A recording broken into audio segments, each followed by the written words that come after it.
بسم اللہ الرحمن الرحیم۔ حسن معاشرت، والدین کے حقوق۔ بیٹا، اپنے والدین کے دل کو زخمی نہ کرو۔ کوئی ایسا جملہ نہ کہو جس سے سختی کی بو آئے۔ کوئی ایسا انداز نہ اپناؤ جس سے محسوس ہو کہ تم انہیں جھڑک رہے ہو۔ اللہ تعالیٰ کا ارشاد ہے، فَلَا تَقُلْ لَهُمَا اُف، کہ والدین کو اف بھی نہ کہو۔ بیٹا، تمہارے والدین کی آنکھیں کسی دوسرے سے ٹھنڈی نہیں ہو سکتی۔ وہ تو تمہارے پیچھے اور تمہاری پرورش میں تھکے ہیں۔ ان کی آنکھیں تو صرف تم سے اور تمہارے حسن سلوک سے ٹھنڈی ہوں گی۔ انہوں نے تمہیں محبت کے بوسے دیے ہیں، اپنی گودوں میں کھلایا ہے، پیار سے گلے لگایا ہے، تمہارے ناز نخرے اٹھائے ہیں، تم پر اپنا مال لٹایا ہے، تمہاری صحت اور تندرستی پر پوری توجہ دی ہے، تمہیں علم و آگہی سے آراستہ کیا ہے، اور تمہارے واسطے جو کچھ بن پڑا سب کچھ کیا ہے۔ لیکن افسوس کہ ہوا کیا، جب تم بڑے ہوئے تو تمہارے تیور چڑھنے لگے، پیشانی پر بل آنے لگا، اور تمہیں بولنے میں کوئی پاس و لحاظ نہ رہا کہ تمہیں کہنا کیا چاہیے اور تم کہہ کیا رہے ہو۔ بیٹا، والدین کے ساتھ حسن سلوک یہ نہیں کہ ان کی جو بات مزاج کے موافق ہو اسے تو مان لیا جائے، اور جو بات مزاج کے خلاف ہو اسے سنی انسنی کر دیا جائے۔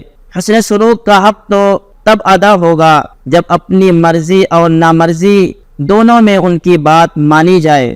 بیٹا، اگر کبھی تمہیں اپنے والد کے مزاج اور رویے میں تبدیلی نظر آئے، یا اہل خانہ کے ساتھ ان کا جو انداز ہوا کرتا تھا اس میں فرق محسوس ہو، تو اس پر تمہیں شکایت نہیں ہونی چاہیے، اس لیے کہ زندگی سدا ایک ہی ڈھنگ پر نہیں چلتی۔ افراد ہوں یا جماعت، وقت کے ساتھ سبھی کے مزاج میں تبدیلی آ ہی جاتی ہے۔ غریب باپ کو روزی کی تلاش میں طرح طرح کی مشقتیں اٹھانی پڑتی ہیں، بھانت بھانت کے لوگوں سے ان کا واسطہ پڑتا ہے۔ زندگی کے دوسرے مسائل جو ہوتے ہیں وہ الگ رہے، باپ کی ان الجھنوں پر اگر غور کرو تو پھر انشاءاللہ ان کے رویے سے تمہیں شکایت نہیں ہوگی، بلکہ اس بارے میں تم انہیں معذور سمجھو گے۔ بیٹا، تمہارے لیے جب میری زیارت و ملاقات اور دیدار کے مواقع ختم ہو جائیں اور تمہارے دل میں میرے لیے نیکی کرنے کے جذبات ہوں، تو میرے لیے اللہ سے رحمت و مغفرت کی دعائیں کرنا، اس لیے کہ مجھے اس وقت سب سے زیادہ اللہ کی رحمت و مغفرت کی ہی ضرورت ہوگی۔ ماں کا مثالی کردار۔ بیٹا، ماں اپنی ماں کا حد درجہ خیال رکھو۔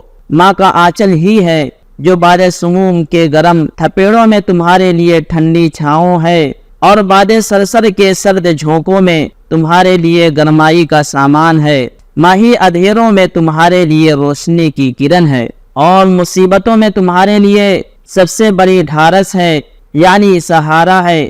لہذا ان کی باتوں سے کبھی تنگ دل نہ ہونا، اور ان کی نصیحتوں سے اکتا کر کبھی ناک بھو نہ چڑھانا۔ بخدا تمہاری ساری زندگی میں کوئی ایسا نہ ملے گا جو ماں کی طرح تمہارے اوپر اپنی بے حساب اور بے لوث شفقتوں اور محبتوں کو فیاضی کے ساتھ نثار کرے۔ اس مہربان ماں نے تمہارے لیے بڑے بڑے دکھ جھیلے ہیں، اور تمہارے روشن مستقبل کے لیے سینکڑوں جتن کیے ہیں۔ لہذا ماں کے ساتھ تمہارا برتاؤ ہمیشہ شریفانہ ہونا چاہیے۔ کبھی ان سے سخت اور کڑواہٹ لہجے میں اس طرح باتیں نہ کرنا جیسا کہ نادان اور پست قسم کے لوگ کیا کرتے ہیں۔ اگر تم نے ایسا کیا تو میرا تم سے کوئی واسطہ نہ رہے گا۔ بہن کا پورا خیال رکھو۔ بیٹا، جب میں نہ رہوں تو تم اپنی بہن کے بہترین بھائی اور وفادار اور خیرخواہ ساتھی بن جانا۔ اس کے ساتھ نرمی کا معاملہ رکھنا، اسے دشواری اور پریشانی میں مت ڈالنا، اور اس کے ساتھ شفقت و محبت کے اظہار میں کبھی بخل سے کام نہ لینا۔ کوشش کرنا کبھی اسے تنہائی کا احساس نہ ستائے، اسے اپنی زندگی میں وہ خلا محسوس نہ ہونے پائے جو عام طور سے آج کی نوخیز بچیاں محسوس کرتی ہیں، اس لیے کہ یہی وہ باتیں ہیں جن کا غلط فائدہ اٹھا کر انسانیت کے بھیڑیے انجان سے غافل ان بچیوں کو اپنے دامن فریب میں لے آتے ہیں، اور عشق و محبت اور دوستی کی آڑ میں بڑی سے بڑی برائی اور مصیبت کا ارتکاب کرتے ہیں۔ لہذا اس کا بہت خیال رکھنا، اس کی جو ضرورتیں اور جائز شوق ہیں ان کو پورا کرنے میں بخل نہ کرنا۔ آخر تم دونوں ایک ہی ماں کی کوکھ سے تو پیدا ہوئے ہو، اور تم دونوں کی رگوں میں ایک ہی باپ کا تو خون دوڑتا ہے۔ جب تم اس سے اتنے قریب ہو تو پھر اس کو سکھ پہنچانے میں اور اس پر خرچ کرنے میں بخل کیسا؟ صلہ رحمی۔ بیٹا، میں کبھی یہ نہ سنوں کہ تم نے کسی رشتہ دار سے ناتا توڑ لیا ہے، چاہے اس ناتا توڑنے کا سبب وہ رشتہ دار ہی کیوں نہ ہو۔ اگر کوئی رشتہ دار خود ہی تم سے رشتہ توڑے تو جب بھی تم اعلیٰ ظرفی کا ثبوت دیتے ہوئے اس سے تعلقات قائم رکھو تو میں سمجھوں گا کہ تم ایک خوش اخلاق اور شریف النفس انسان ہو، اور پھر حقیقت میں تم ہمارے جگر گوشے، آنکھوں کے تارے اور نور نظر بن جاؤ گے۔ پڑوسیوں کا پاس و لحاظ۔ بیٹا، تمہارے دین نے پڑوسیوں کے ساتھ حسن سلوک کو بڑی اہمیت دی ہے، اور قرآن و حدیث میں ان کے حقوق بیان کیے گئے ہیں اور ان کے بارے میں بڑی تاکید آئی ہے۔ ایک پڑوسی جب اپنے پڑوسی سے اچھا برتاؤ کرتا ہے تو دنیا میں اس کا فائدہ یہ ہوتا ہے کہ ایک کو دوسرے سے سکون اور راحت پہنچتی ہے، جو انسان کے لیے بڑی نعمت ہے۔ نیز یہ چیز آخرت میں بھی آدمی کے لیے ثواب اور بلندی درجات کا ذریعہ بنتی ہے۔ لہذا اپنے پڑوسیوں کی خوشی و غمی میں شرکت کیا کرو۔ ان کے یہاں کوئی غمی کی بات پیش آئے تو ان سے صبر اور تسلی کے کلمات کہو، خوشی کا موقع ہو تو مبارکباد پیش کرو۔ کوئی بیمار ہو جائے تو اس کی عیادت اور مزاج پرسی کرو۔ کوئی محتاج اور پریشان حال ہو تو اپنی بساط اور حیثیت کے مطابق اس کا تعاون کرو، اور ہرگز پڑوسیوں کو اپنی شرارتوں سے پریشان نہ کرنا، اس لیے کہ یہ آدمی کے بد باطن اور نور ایمان سے محروم ہونے کی علامت ہے۔ بیٹا، اپنے پڑوسیوں کی بہو بیٹیوں کو اسی طرح عزت دو جیسے اپنے اہل خانہ کو عزت دیتے ہو۔ ان کے ساتھ احترام اور شرافت کا انداز اپناؤ۔ پڑوسی مسلمان ہو یا غیر مسلم، اپنا ہو یا پرایا، سب کے ساتھ تمہارا یہی سلوک ہونا چاہیے۔ کبھی بھی کسی پڑوسی کے اہل خانہ کے بارے میں تمہارے دل میں بے حیائی اور بدکاری کا ارادہ نہیں ہونا چاہیے۔ اپنے پاس پڑوس پر غلط نظر ڈالنا اور ان کے اہل خانہ کے بارے میں برا ارادہ رکھنا بہت ہی ذلیل اور گھٹیا حرکت ہے۔ یہی وجہ ہے کہ اسلام اپنے پڑوس کی عورتوں کے ساتھ بے حیائی میں مبتلا ہونے کو بدترین گناہ خیال کرتا ہے۔ یہ اتنا بڑا گناہ ہے کہ حدیث میں اس کا ذکر شرک جیسے گناہ کے ساتھ کیا گیا ہے۔ بیٹا، دور جاہلیت میں لوگ طرح طرح کی گندگیوں میں مبتلا ہونے کے باوجود اس گناہ کو اپنی شان اور شرافت کے خلاف سمجھتے تھے۔ وہ پڑوسی ہی نہیں بلکہ اپنے قبیلے کا اتنا لحاظ رکھتے تھے کہ قبیلے کی عورتوں پر بھی غلط نگاہ ڈالنا گوارا نہ کرتے تھے۔ تمہیں تو اللہ نے ایمان اور اسلام کی دولت سے نوازا ہے، تم اگر ان جاہلی لوگوں کے اتنا بھی غیرت اور شرافت اپنے اندر نہ پیدا کر سکے تو یہ تمہارے لیے ڈوب مرنے کی بات ہے۔ مصیبت زدہ کے کام آؤ۔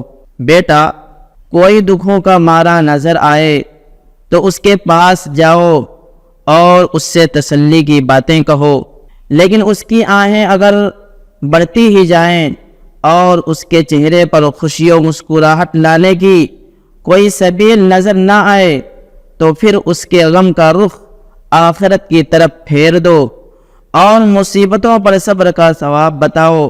اس طرح اس کے دنیا کے غموں کا ہلکا کرو۔ غم بہت بری بلا ہے، یہ آدمی کی نیندیں اڑا دیتا ہے اور اسے بے حیثیت بنا دیتا ہے۔ کوشش کرو کہ جب تم اس کے پاس سے اٹھو تو اس کا غم ختم ہو چکا ہو اور اس کے لٹکے ہوئے غمگین چہرے پر مسکراہٹ پھیل چکی ہو۔ یہ بہت اونچا کام ہے۔ اس کام کی برکت سے اللہ تعالیٰ تمہارے اوپر سے پریشانیوں کے وہ بادل بھی چھانٹ دے گا جو محض تمہاری نمازوں اور دعاؤں سے تمہارے اوپر سے نہ چھٹ سکتے تھے۔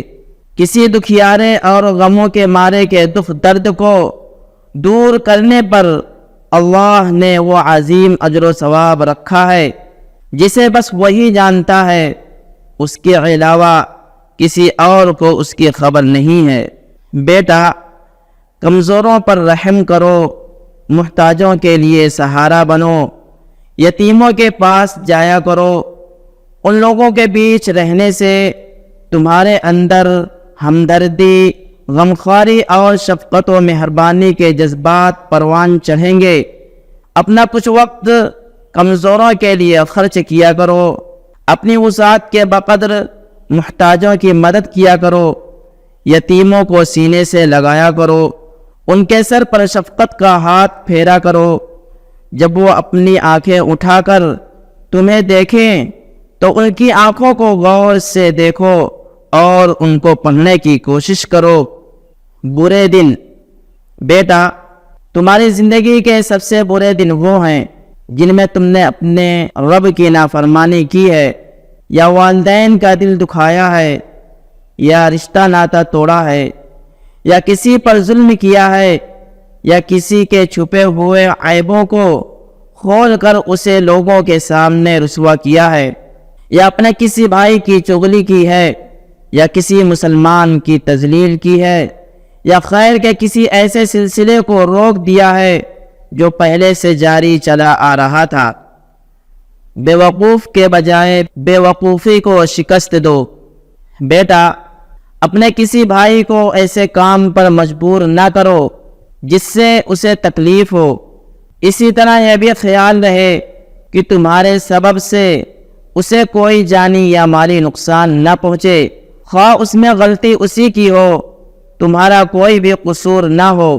چنانچہ اگر کوئی تمہاری گاڑی کا راستہ کاٹ کر اپنی گاڑی آگے بڑھانے کی ضد کر رہا ہو تو گرچہ یہ اس کی غلطی ہے اور تمہارا حق ہے کہ تم گاڑی آگے رکھو، لیکن تمہیں اگر یہ محسوس ہو کہ اس سرفرے کو راستہ نہیں دیا گیا تو یہ کسی حادثے کا شکار ہو جائے گا، تو اس کی بد دماغی کے باوجود اس کو راستہ دے کر اسے حادثے سے بچا لو۔